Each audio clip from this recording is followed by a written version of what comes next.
Fique por dentro. Entrevista. E o tema de hoje, dupla cidadania, o processo passo a passo. Fique por dentro, conversa com João Mazzi Bruno, que é advogado especializado em imigração. Seja bem-vindo ao Fique por Dentro. Obrigado. Bom dia, Luana. Bom dia, Fábio. Bom dia, ouvintes. Bom dia. Um prazer recebê-lo aqui. Prazer é meu. Vamos iniciar nossa bate-papo com a seguinte pergunta. O que te motivou a se especializar em imigração? Poxa, eu acredito que é praticamente aquilo que move vocês, né? Uma mescla de profissão com missão, né? Porque a imigração é uma área do direito em que você atua ali pela família, né? Pela causa da pessoa. Pode ser uma mudança de vida para todo sempre, uma mudança repentina e não envolve processo judicial no Brasil, contencioso, né? Não envolve contencioso. É algo assim, no meu ponto de vista, missionário. Que legal. E você estava contando para a gente, antes de começar a entrevista aqui, que muitas vezes a gente coloca um monte de mitos aí na cabeça, fake news, informações erradas, né? De todo esse processo, a pessoa dificulta e a pessoa acaba muitas vezes desistindo disso, né? Por conta de tudo isso que ela ouve. E hoje essa entrevista vai ser para desmistificar tudo isso, né, para a gente trazer essas informações aí para aquela pessoa que, como você disse, tem um sonho e talvez esse sonho estava aí enterrado, né, estava guardado em 7 chaves aí. Então eu queria que você começasse falando sobre isso para a gente. Hoje em dia, com essa questão de internet, questão de tecnologia, inteligência artificial, tá tudo muito mais fácil, muito mais rápido, né? Antigamente você pagava muito caro e demorava muito para conseguir a dupla cidadania, né? Muito, muito prático, né? Nós, por exemplo, atuamos no Brasil com escritório na Europa e tudo muito viabilizado. A forma de negócio foi ampliando, a forma de trabalho, a forma estava falando de tradutores, os valores de traduções, os valores de apostilamento. Então a massa que vem crescendo nesse assunto faz com que fique mais acessível para todos, né? E vai quebrando aqueles mitos, como por exemplo na italiana, dizia-se quando era por via da mulher, né? Tivesse uma mulher na via de transmissão, não poderia ter acesso à cidadania italiana, mas isso é por via consular, a via judicial na Itália é acessível, sempre foi acessível, mas as pessoas mistificam isso. Conta pra gente quais são as principais diferenças entre os processos de cidadania italiana, portuguesa e espanhola. Olha, a principal diferença eu já narro no sentido de que a italiana ela abrange várias gerações, diferente da portuguesa e da espanhola. A portuguesa e a espanhola elas se aproximam muito na questão de gerações. Portugal, por exemplo, o meu pai, ele é descendente de português, mas eu não acesso a cidadania portuguesa porque eu sou bisneto de português. E ele acessa, porque ele é neto de português. Então tem que fazer o processo do meu pai para que depois que ele se torne um cidadão português, eu possa fazer a minha como filho de português. E pela Itália, não.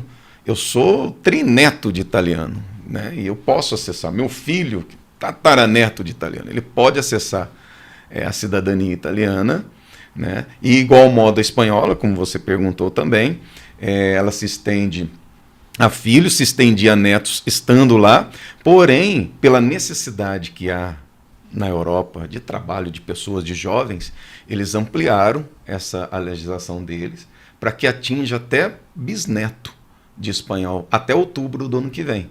Então a gente consegue fazer de neto, de bisneto, ainda que estejam no Brasil. Olha só, que bacana, hein? E essa questão de dupla cidadania, tem gente que a gente sabe que no Brasil, né, falando aqui do Brasil, é bem diverso, né? Então, no meu caso, o meu pai era sergipano e a minha mãe descendente de italianos, né? Então, a gente sabe que é comum isso, né? Essa mistura mesmo. E tem gente que o avô é italiano, a avó é espanhola e o outro. Então, existe essa mistura aí. Existe uma quantidade máxima de cidadania que você pode ter? Antes de falar do máximo, eu digo o seguinte, são 30 milhões de descendentes italianos com possibilidade de cidadania, 25 milhões de portugueses, 15 milhões de espanhóis no Brasil. É muita gente, né? E esse assunto que se torna latente também é você não ter um sobrenome, por exemplo. A pessoa acha que não tem direito. Isso não tem nada a ver, porque é por sangue. Então você vai identificar, eu identifiquei na minha família, do lado italiano, só da minha mãe, 8 possibilidades de eu alcançar a cidadania italiana, por sobrenomes que eu nem sabia que existia na família. Então isso é uma realidade, qualquer um de nós. Assim como eu tenho sangue afro, e não parece. Eu tenho 12,5% da minha linhagem, eu tenho um sangue afro. E então, você não ter um sobrenome europeu, você não ter um sobrenome italiano, você não quer dizer nada. Para isso a gente precisa vasculhar documentos para chegar até ali a linhagem e descobrir, né, um ascendente europeu, por exemplo, para que você possa angariar essa cidadania. Quanto à máxima, por exemplo, por sangue, você pode ter mais de 2. Né? Eu estou no pleito aí da minha portuguesa, né, pelo meu pai, então Brasil, Itália e Portugal, porque eu tenho o direito de sangue, né? Diferentemente, uma cidadania alcançada através do seu tempo de residência, ela não é uma cidadania por sangue, porque você está morando lá, você já tem tempo de residência, né? E uma cidadania por matrimônio, ela não é por sangue, ela é por matrimônio, ela é por casamento. Então, a cidadania por sangue, você pode ter várias cidadanias. Isso é muito curioso que você estava comentando comigo, que muitas pessoas não conhecem, né? E não sabem por onde começar a vasculhar, a procurar essa descendência. Quais são as suas orientações quanto a isso? A gente tem uma acessibilidade a documentos, já existem alguns sites, né? Depois a gente pode talvez disponibilizar de pesquisa, mas principalmente é dentro da própria família. No cartório hoje, você vai no cartório e tem aquela certidão, e todo mundo acha que a certidão é aquela simples que a gente tem, resumida. E todo mundo acha que a certidão de nascimento não existe mais, porque casou, por exemplo, e deixou a certidão de nascimento. Ela existe, ela está lá, ela tem que existir a sua certidão de nascimento. E o cartório, ele tem um livro de tudo que está descrito ali. E essa certidão simples, ela não tem os dados que a gente precisa. Então a gente precisa de uma certidão de inteiro teor. Se você tem curiosidade, igual eu tive da portuguesa, que ninguém sabia da família do meu pai. Eu tive a curiosidade de pegar a certidão de nascimento da minha avó, da mãe do meu pai, da Lucy, de inteiro teor. Paguei R$90. Então você pega a certidão de inteiro teor da minha avó e eu vi lá o nome do pai e da mãe da minha avó e lá estava, portugueses. Opa, bingo! E estava ali o nome dos avós dela. Então eu consegui dados suficientes para mandar para um pesquisador de Portugal o nome do pai dela, da mãe dela e dos avós dela. Pronto, ele já achou a certidão de nascimento e de casamento lá em Portugal. Que o principal para nós, principal para o processo, é você ter a certidão de nascimento do seu antenato lá da origem, de onde ele nasceu. Então, para nós chegarmos lá, temos que vasculhar esses nascimentos, óbitos que nós temos aqui, de inteiro teor, porque lá vai ter informação de onde era o seu antenato. Olha que bacana. E uma coisa legal também, vamos supor que você, né, no seu caso que você falou que você está tirando aí da portuguesa, né, tá vasculhando para tirar, os seus filhos e os seus netos automaticamente já vão ter essa descendência ou eles vão ter que fazer o processo de novo, a partir do momento que você já tirou? De Portugal, depois que meu pai foi reconhecido cidadão português, eu faço pedido do meu de filho de português, meu filho já pode entrar com pedido de neto de português. Demora mais, então é mais interessante primeiro reconhecer o meu de filho de português, para o meu filho entrar também com pedido de filho de português, que eu me torno português, né? Agora, da Itália, eles já entram todos no processo. Se não entrar no processo, tem que solicitar posteriormente, tem que estar no processo, né? Ou seja, vai depender do país. A regra de cada país. Na Itália, a gente inclui todo mundo mais no tranquilo, processo. Né? Todo mundo, neto, bisneto, põe todo mundo no processo. Que legal. E para quem tem esse da Itália, ele tem acesso à Europa? Não, na Europa já é um pouco mais limitado. É geral, né? Porque uma vez que você é cidadão de um país europeu, assim como eu exerço advocacia em Portugal, você é cidadão europeu. Então você tem acesso à União Europeia toda, de moradia, de residência, de trabalho, de estudo, né? Você tem um acesso, e você tem um acesso muito maior nos Estados Unidos, por exemplo. Já não precisa do visto de turismo. E para você ser um investidor nos Estados Unidos, para ter aquele visto E2, que é de investidor, o valor que você precisa investir é 5 vezes menor do que um brasileiro. Entende? Perfeito. Doutor, agora explica para a gente o processo em si. O que é necessário, quais os documentos, quem a recorrer para conseguir aí essa autorização, Então né? vamos começar pela Itália, né? O processo em si, a gente precisa da linhagem todinha, desde o italiano até quem vai entrar no processo. Nascimento e casamento, certidão de nascimento e casamento de inteiro teu e todo mundo, porque eu preciso provar o laço sanguíneo. Eu preciso provar que aquela pessoa ela se remete àquele antenato, né? Então, a certidão de inteiro teor de toda essa linhagem. Depois que nós tivermos essas certidões, nós precisamos verificar se precisa retificar algo, porque há muito erro. Eu te dou um exemplo do meu italiano particularmente, que o meu antenato aqui no Brasil era João Masi, como eu. Mas o nome dele não tem João na Itália, né? Ele é Giovanni. Ele é Giovanni Battista Vittorio Masi, Masi com S e I, não é com 2 Es. O meu Masi está errado. Não tem problema nenhum, mas o dele tem que estar correto. Então essas retificações precisam ocorrer, porque há muita mudança. O Giuseppe da Itália se torna José, às vezes, no Brasil, numa certidão de casamento, isso precisa ser consertado, precisa ser arrumado, ou de forma administrativa, às vezes de forma judicial, dependendo de como for a retificação que deve ser feita. Depois disso, traduzir esses documentos através de um tradutor juramentado no Brasil e fazer o apostilamento de todos os documentos, apostilamento de Haia, né? Porque existe uma convenção para que todos os países, são 190 países, salvo engano, que onde você vai usar um documento de um país em outro, você tem que apostilar, com o apostilamento de Haia, que é feito em cartório aqui no Brasil. Todos esses documentos juntados, procuração, a gente envia essa pasta documental para o nosso escritório na Itália, né, ou os outros escritórios, né, todos enviam para a Itália, para que dê entrada nesse processo, que pode ser por via judicial, né, o caso que eu mais trabalho, via judicial, pode ser pela via administrativa, alguém que tem pressa, ele vai até a Itália, se muda ali para a Itália e dá entrada num comune que ele está, comune, a prefeitura ali que ele está morando, residindo, para pedir a cidadania. Pode sair até 6 meses isso, ele indo lá, mas aí o reconhecimento é só para a pessoa que vai. Não consegue estender para muitos. Então, o processo judicial você coloca quantos... Eu tenho uma família, não tenho um cliente, uma família de Minas Gerais com mais de 70 requerentes, né, um processo só. Tá? Então, essa parte documental, o processo protocolado na Itália leva até 2 anos para ser julgado, principalmente em Veneza demora mais, porque a maior massa de imigração é de Veneza. E em outros lugares... Nós protocolamos um processo em março, em outubro, agora, dia 25, teve audiência, então levou pouquíssimo tempo aí. Depois da audiência tem a transcrição da sentença, que vai sair aquela certidão, que é o documento MOR, que você é um italiano, você pode então dar entrada em passaporte, essas outras questões. Agora, Portugal e Espanha, Portugal a gente faz direto em Portugal, né, protocola, hoje já está eletrônico, não era, mas hoje já está eletrônico. Eu consigo protocolar um processo em Portugal daqui do Brasil, mas a documentação é a mesma. Difere o seguinte, em Portugal, a certidão de inteiro teor, ela é a cópia reprográfica, ela tem que ser uma cópia do livro. Da Itália tem que ser digitada. Então isso já difere um pouco, é um assunto para a gente entrar em detalhes, quando a pessoa pedir. Quando é para Portugal é reprográfica, quando é para Itália digitada, quando é para Espanha digitada, tem essas questões, né? Na Espanha a gente dá entrada aqui em São Paulo mesmo, para quem é de São Paulo, via consulado.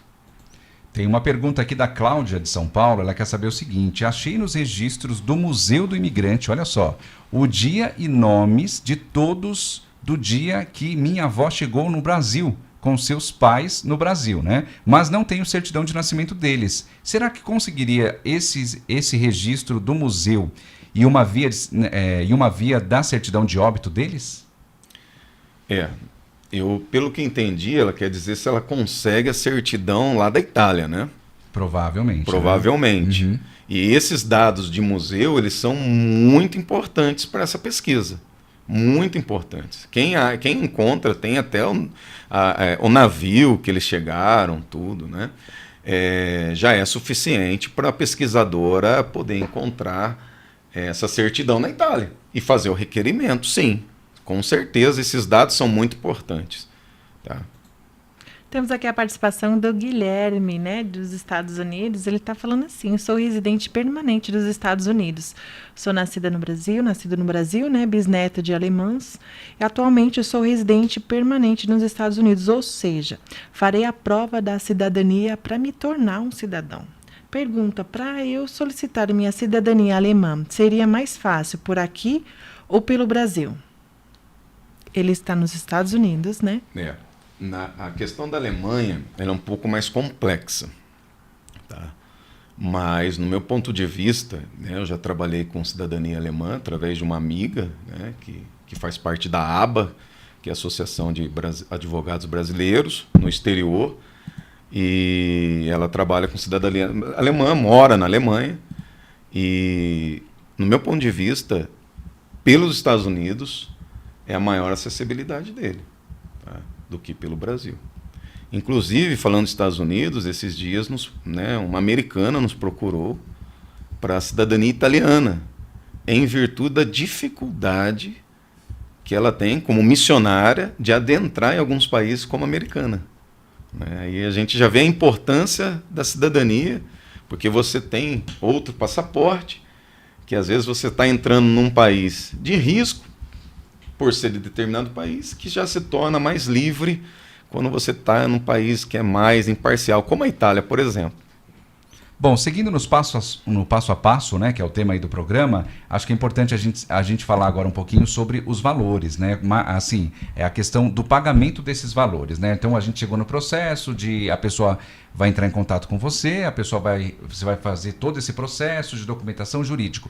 Durante esse processo, qual é o momento que a pessoa vai ter aquelas taxas, né, para ela pagar aí dessa documentação? Nesse momento que a documentação já está lá, você já vai saber qual vai ser esse valor? Depende da quantidade da família, das pessoas da família? Como é que funciona tudo isso? E como que é o pagamento também, né? Nós estamos no Brasil, o pagamento é cobrado aqui em real? Em real.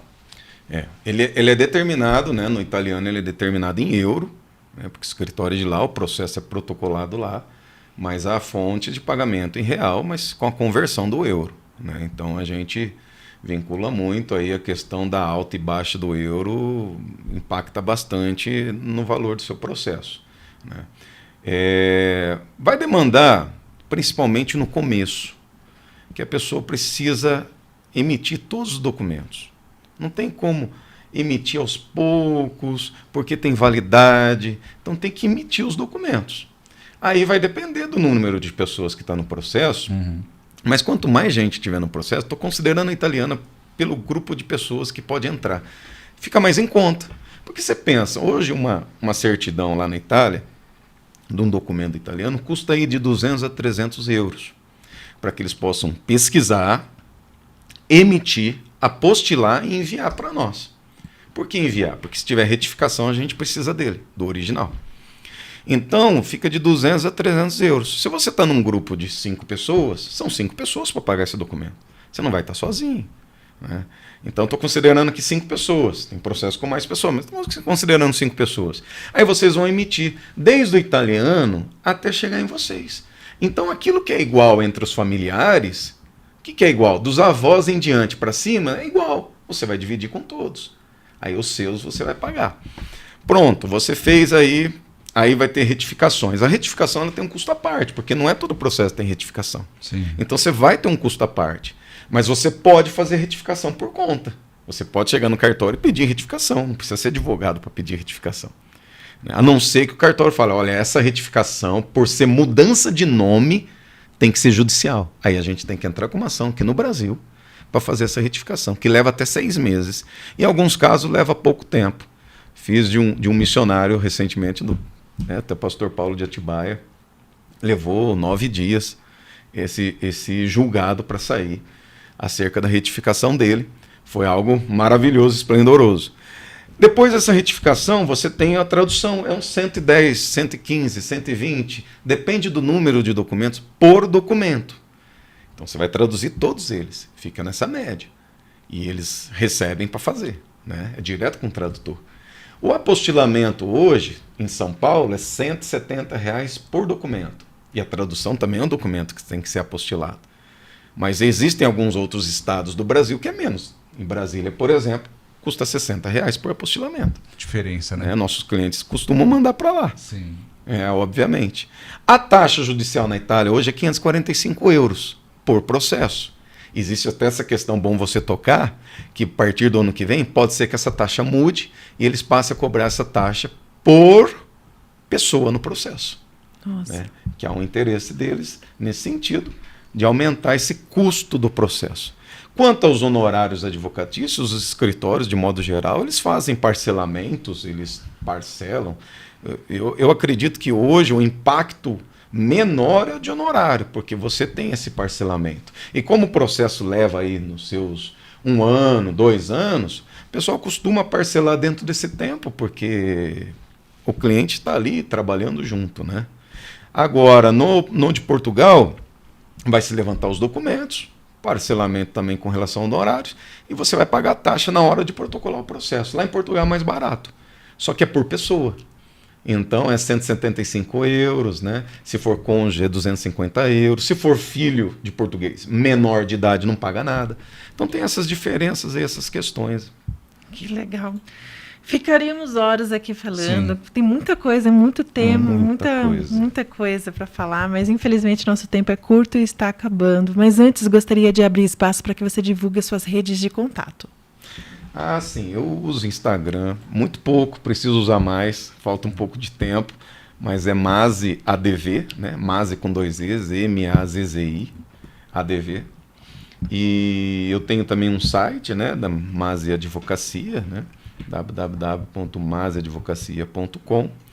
E meu WhatsApp, eu sou um cara muito acessível, gosto disso, de manter-me nos grupos familiares, de dar as respostas, os feedbacks para as famílias. É 19, né? 99574-1038. É meu telefone, meu WhatsApp. Para qualquer pergunta, o pessoal que está ouvindo aí pode perguntar, pode mandar mensagem. Às vezes a gente demora um pouco, mas a gente responde.